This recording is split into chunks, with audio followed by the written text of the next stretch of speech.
Hello, and welcome back. Jen Rulon here, and here we are moving forward into the introduction to business for endurance coaches and the module of your business and your niche.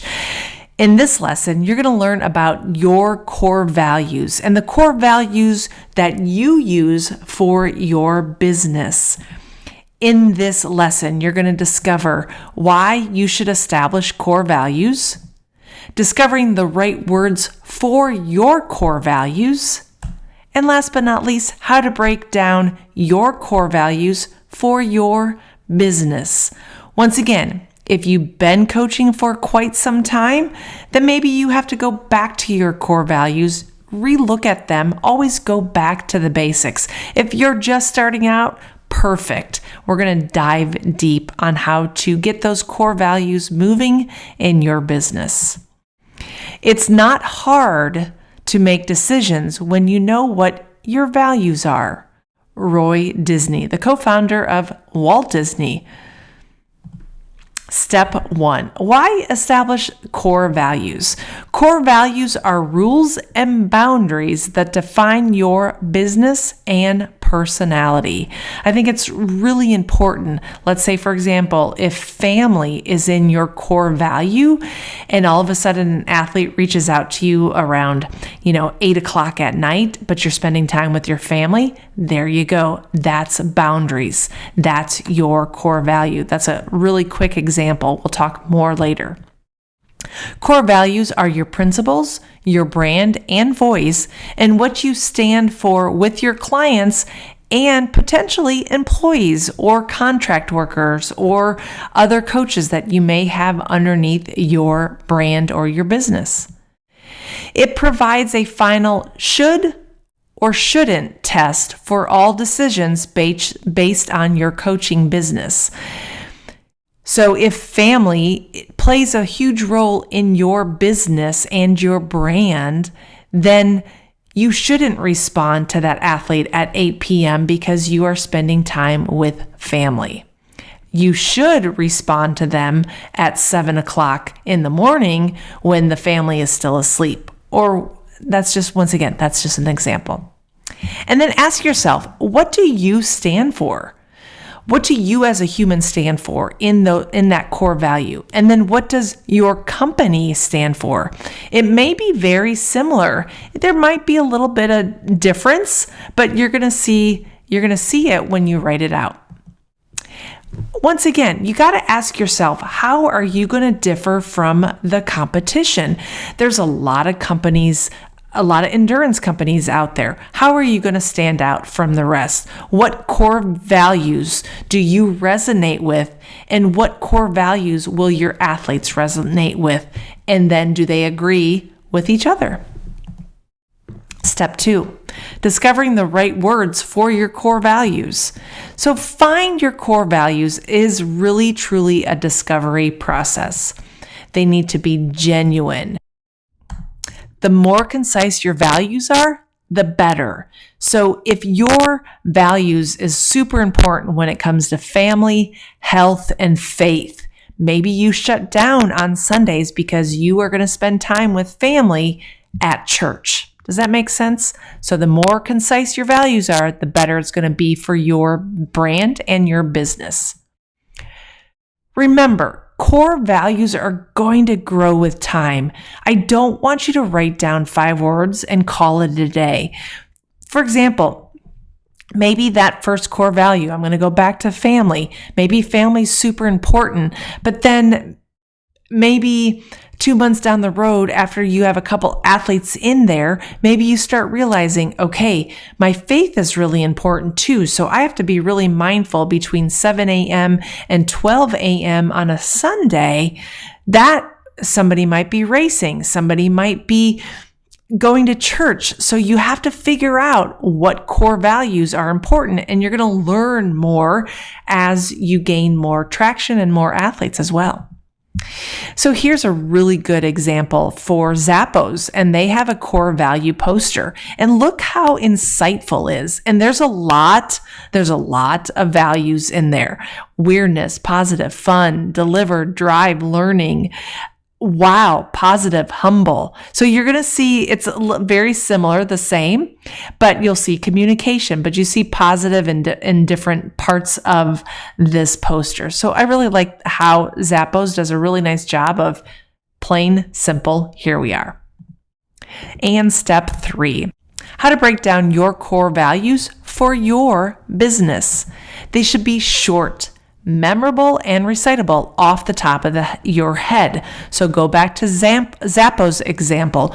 I have a business coach who is all about faith, fitness, family, freedom, fun. Pretty simple, right? Easy to recite off, very memorable.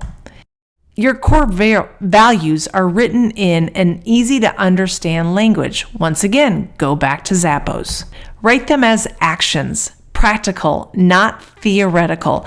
Go back to Zappos. Very simple, very practical with actions. They're wow, communication, positive. Those are solid, practical actions. Golden rule. 3 to 5 core values. As I want to say throughout this business course, and I've said it a couple times, I'm going to say it a couple times, keep it simple, silly. Here are a couple examples of core values that I found online. Starbucks and Adidas. Now, when I look at them, to me, they seem very long and maybe more of a mission statement or a vision, but they're doing okay. Here you go. Starbucks coffee, creating a culture of warmth and belonging where everyone is welcome. Acting with courage, challenging the status quo, and finding new ways to grow our company and each other. Being present, connecting with transparency, dignity, and respect. Delivering our very best in all we do, holding ourselves accountable for results. Let's check out Adidas. Now, check out Adidas, and I'm going to show you these real quick.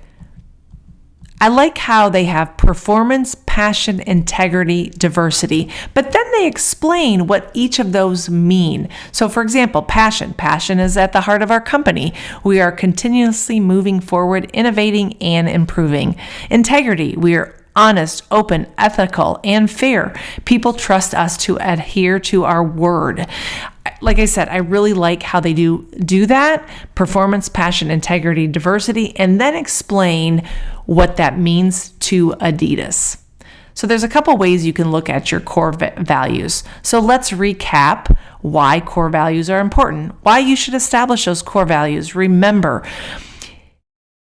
you got to think of Zappos, the wow, the communication, the positivity. What are you presenting to your clientele, to your athletes?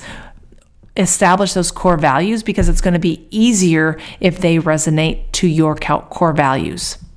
Discovering the right words for your core values, and then how to break down your core values for your business. Remember, look at 3 to 5. Like I said, I like how Adidas does a really nice job of breaking they have 4. Starbucks, a little bit longer. Like I said, they're doing okay. So they've done something right. But I think having some core values, and remember, the core values are going to grow over time for you. I don't want you to take your journal or a piece of paper and write down your 5 core values and then walk away and be done with it. I think you have to start establishing those core values, especially when you start bringing in clientele. So maybe start off with your core values and then how they resonate to your business. Now it's time for you to take action on establishing your core values. So take a break, pull out a journal, pull out a piece of paper, and start writing out a list in your journal of words that motivate you or that will motivate your clients. Maybe it's fearless, maybe it's freedom, maybe it's faith, family, fun, fitness, right? And then what I'm going to do is I'm going to give you a link, and in that link is a link of core values. You could go Google, to be honest with you. You could go in to Google and type in core value list. You're going to see so many, and then start looking at them. Maybe print them off, maybe cross them out that don't resonate. Maybe you highlight other ones. Keep that list going. And then what I want you to do is you're going to put this in your About Me page on your website. And we'll talk about websites here in the next module. With that said, I'll see you next round as we learn more about your niche and your avatar. Bye for now.